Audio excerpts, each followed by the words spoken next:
పౌలు గారు అంటారు, ఆయా మహాసభల యొద్దకు ఆయనను ఈడ్చుకొని పోయినప్పుడు ఆయన ఇలా అంటారు, నేటికి నేను మనసాక్షి కలిగి జీవిస్తూ ఉన్నాను అన్నప్పుడు ఒక వ్యక్తి అంటాడు, పౌలుని నోటి మీద కొట్టండి అంటే పౌలు గారు అనే మాట ఏంటి తెలుసా, నువ్వు సున్నం కొట్టిన సమాధివి అని చెప్తూ ఉన్నారు.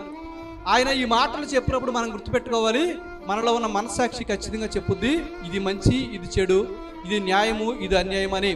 మనలో ఉన్న మనసాక్షి ఆయన మనలో పెట్టిన కారణాన్ని బట్టి ఈ మనసాక్షి మనకు చెప్తూ ఉంటుంది. అందుకనే పౌలు గారు మరొక చోట ఇలా అంటారు, ఒకప్పుడు దేవుని గురించిన అవగాహన నా జీవితంలో లేనప్పుడు నా మనసాక్షి ఏం చెప్పిందో తెలుసా, క్రైస్తవ్యాన్ని హింసించాలి, క్రైస్తవ్యాన్ని పాడు చేయాలని చెప్పినప్పుడు అదే నిజమనుకొని నేను జీవించాను. కానీ ఎప్పుడైతే ప్రభు స్వరాన్ని నేను విన్నానో నా మనసాక్షి ఏం చెప్పిందో తెలుసా, ఇది మంచిది కాదు, నిజాన్ని నిజంగా చూపించింది, అబద్ధాన్ని అబద్ధంగా చూపించింది అని పౌలు గారు చెప్తూ ఉన్నారు. ఒకప్పుడు నా మనసాక్షి ఏం చెప్పిందంటే క్రైస్తవ్యాన్ని హింసించాలి, తోటి వ్యక్తిని చంపాలి, క్రైస్తవ్యానికి విరోధంగా జీవించాను, క్రీస్తుకు విరోధంగా బ్రతికాను. అంత మాత్రమే కాకుండా అలా జీవించాను కూడా ప్రధాన యాజకుల వలన అధికారం పొంది అనేకులను చంపడానికి సమ్మతించిన వ్యక్తిని ఈరోజు ప్రభు కోసం బ్రతుకుతూ ఉన్నాను. నా మనసాక్షి సాక్ష్యం ఇస్తూ ఉంది దేవుడు గొప్పవాడని.